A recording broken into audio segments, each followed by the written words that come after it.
শোনো গিন্নি, তোমাকে তো বলাই হয়নি, সামনে বর্ষার সময় আসছে। আমাকে তো বেশ কয়েকদিনের জন্য সমুদ্রে যেতে হবে। হ্যাঁ, এ আর নতুন কি? প্রতি বছরই তো বর্ষার মৌসুম এলে নৌকা মাঝিমাল্লা নিয়ে ওই ভয়াল সমুদ্রে চলে যান। এদিকে আমি বসে বসে শুধু আপনার কথা ভেবেই হয়রান হই। মাথাটা একটু টিপে দাও দেখি গিন্নি, মাথাটা কেমন ভার ভার লাগছে। আহ, তোমার হাতে মনে হয় জাদু আছে বড় বউ।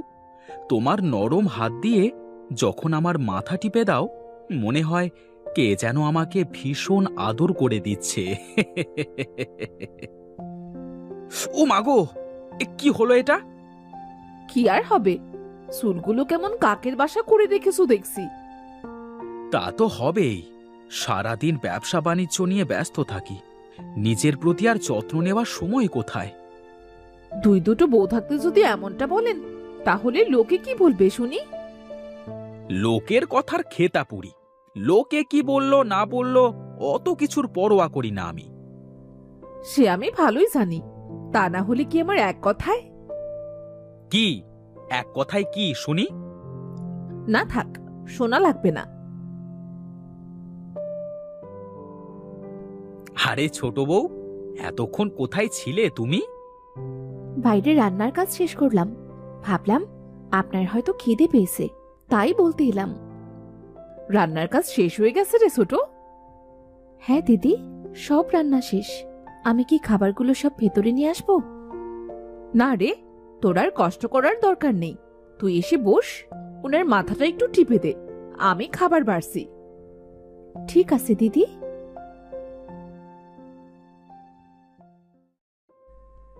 তোর হাতে রান্নায় জাদু আছে রে মায়া। তুই আসার পর থেকে আমার আর রান্না করতে ভালোই লাগে না, তোর হাতে রান্না খেতে ইচ্ছে হয় শুধু। তাহলে দুজনে কাজ ভাগাভাগি করে নিলেই তো হয়। একজন রান্না বাড়া করবে আর একজন বাড়ির অন্যান্য কাজ করবে। হ্যাঁ, তাই তো করি দু বোন মিলে। কি হলো দিদি, তুমি খাচ্ছ না যে? কি গো, তুমি খাবে না? তোমাকে না খাইয়ে আমি কখনো খেয়েছি বলো? আগে তুমি খাওয়া শেষ করো, তারপর আমি খাবো। তোমার সেই অদ্ভুত নিয়ম তুমি এখনো ছাড়লে না। ও তোমার বুঝতে হবে না, তোমরা খাওয়া শেষ করো। তাহলে কাল থেকেও আমি আগে বসবো না, ওনার খাওয়া শেষ হলে তারপর দুই বোন একসাথে মিলে খাবো। যা বাবা, এখন তোমরা দুজনে আমাকে একা করে দিলে। ভাগলি তুই একটা, খেলে কি হবে? খেলে কিছুই হবে না। তাছাড়া তুই তো ছোট মানুষ, আমার ছোট বোনের মতো। সমুদ্রে যাওয়ার পর তোমাদের দুজনকে আমি খুব চোখে হারাবো। কি বলেন, কবে যাবেন সমুদ্রে? সামনে বর্ষা আসছে, আমাকে সমুদ্রে যেতে হবে, বড় বড় মাছ ধরতে হবে। আড়তে যে সবাই আমার ধরা বড় মাছ কেনবার জন্য অপেক্ষা করে থাকে। আমাদের এভাবে একা রেখে চলে যাবেন?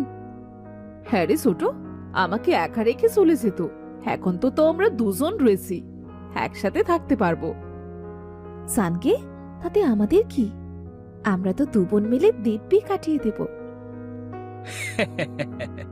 বুঝেছো গিন্নি? আরে তোমাদের এই মিল দেখে পাড়ার সব মহিলারা কেমন জ্বলে পুড়ে হিংসা করে। চলতে তো হবেই, সতীনের সাথে অত ভালো ব্যবহার করে, ওরা কি কখনো দেখেছে নাকি? দিদি, তুমি আমাকে সতীন বললে? হারে পাগলি, এটা তো মানুষের জন্য, আমরা তো দু বোন। তাছাড়া আমি তো তোকে উনার সাথে বিয়ে দিয়ে এনেছি না।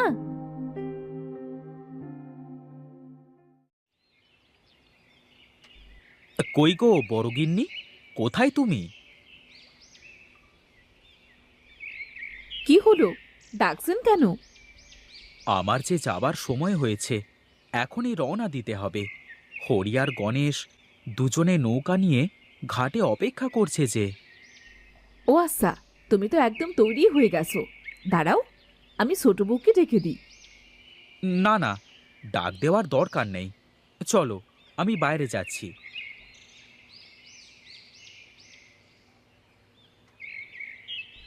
কই গো ছোট গিন্নি, এদিকে এসো। সে কি, কোথায় যাচ্ছেন আপনি? আমার না খুব ভয় করছে। সাবধানে যাবেন, আর সাবধানে ফিরে আসবেন কিন্তু। আহ, ঠিক আছে ঠিক আছে, তুমি চিন্তা করো না, আমি গেলাম কেমন।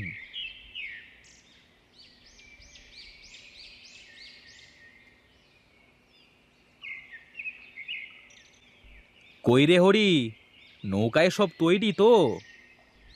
হ্যাঁ বাবু, সব রেডি। আপনি নায়ে উঠলেই আমরা নাওটা ছেড়ে দেব। বেশ বেশ, তাহলে আর দেরি করে লাভ নেই।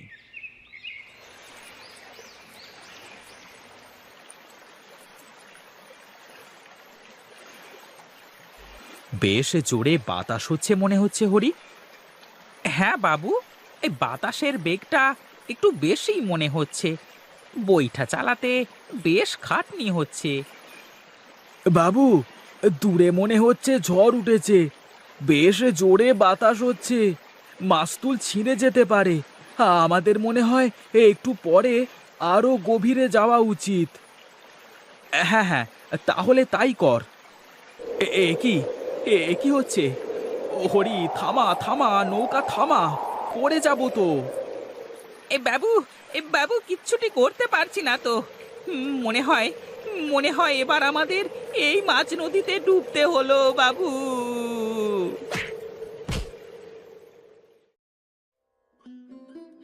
আজ 2 মাস হয়ে গেল, ওনার কোনো খোঁজ খবরও পাই না। আমার কেমন জানি ভয় লাগছে রে ছোট। আগে কি কখনো এমনটা হয়েছে দিদি? না রে, আগে তো 1 মাসের মধ্যেই ফিরে আসতো। তার উপর আবার হরি, গণেশ, কারোরই কোনো খোঁজ খবর নেই। কোনো বিপদ হলো কিনা কে জানে। কিন্তু আমরা এখন কি করব? ঘরে তো আমাদেরও কোনো খাবার নেই। কি যে করি তাই তো ভাবছি, আমাদেরই কিছু একটা করতে হবে। চলো না দিদি, আমাদের উনি যে বাড়ির সাথে জমি দিয়েছে, ওই জমিতে আমরা চাষ করা শুরু করি। বাড়ির সাথেই তো, আমাদের তো দূরেও যেতে হবে না। কিন্তু কি চাষ করব? আমি তো কিছুই জানি না। ও নিয়ে তুমি চিন্তা করো না দিদি, আমার বাপ চাষ করতো, আমি সব জানি দিদি। তাহলে কি করা যায় বল দেখি। আমরা কাল জমি কুপিয়ে চাষ দেব, তারপর সেখানে ধান বুনে দিব। তোর জমিতে ধান বুনবি, আর আমার জমিতে আমি সবজি চাষ করব।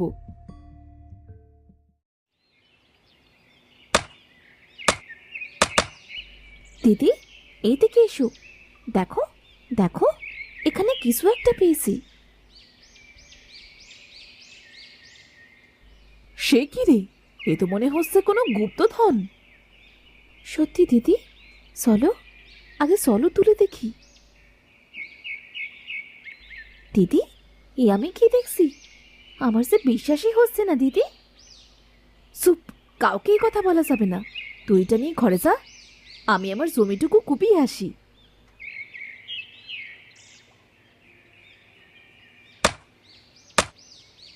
উহ, এ কি, এ তো দেখছি আরেকটা কলস। দেখি তো, দেখি তো ভেতরে কি আছে।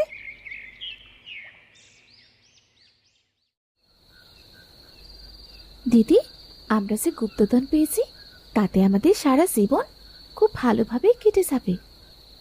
হ্যাঁ রে ছোট, দেখ আমাদের কি কপাল। আজ উনি থাকলে যে কি খুশি হতো। আমার উনার জন্য খুব খারাপ লাগছে দিদি।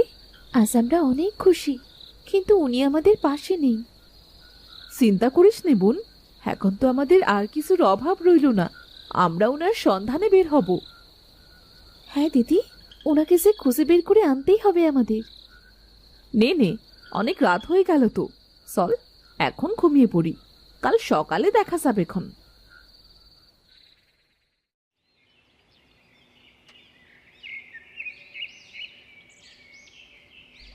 কিরে, কি হয়েছে? কাঁদছিস কেন তুই? দেখো তো দিদি, ওনাকে চিনতে পারছো কিনা? ওনার মতোই তো মনে হচ্ছে। এ কি, আপনার এই অবস্থা হলো কি করে? এতদিন এতদিন কোথায় ছিলেন আপনি?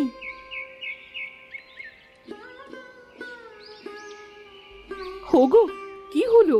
কিছু বলছো না কেন? তোমার এই অবস্থা হলো কি করে? কি হলো বলো? বলো কি হয়েছে? এতদিন কোথায় ছিলে তুমি? আমরা তোমায় কত খুঁজেছি জানো? হরিয়ার গণেশ কেউ কোথাও খুঁজে পায়নি। কি হয়েছে বলুন তো? আমি যে নিঃস্ব হয়ে গেছি গিন্নি। সমুদ্রের ঝড়ে আমার জাহাজ ডুবে গেছে। হরিহর গণেশকে আমি হারিয়ে ফেলেছি। আজ 2 মাস আমি এক জঙ্গলে কাটিয়েছি। অনেক খোঁজবার পর পথ বের করে আজ বাড়ির পথ পেয়েছি। কি বলছেন এসব? আমরা তো আপনাকে নিয়ে কত চিন্তায় ছিলাম। আপনার যদি কিছু হয়েছে তো? যা হবার তা তো হয়েই গেছে। আমি যে পথের ফকির হয়ে গেছি। আমার কাছে যে আর কিছুই নেই গিন্নি। কে বলেছে? কি বলেছে তোমার সব শেষ হয়ে গেছে? চলো ঘরের ভেতরে চলো।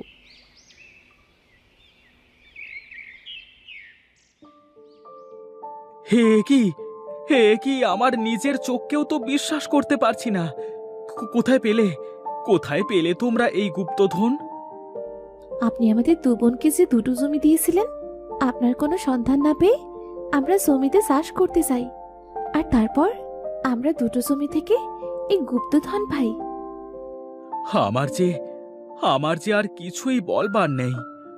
আমি কথা বলবার ভাষা হারিয়ে ফেলছি। হ্যাঁ, তুমি আর কিছু চিন্তা করো না তো। আমরা আবার নতুন করে সব কিছু শুরু করব। আমরা এখন আগের চেয়েও বেশি সম্পদের মালিক হয়ে গেছি। চলুন এখন নিজেকে পরিপাটি করে নিন।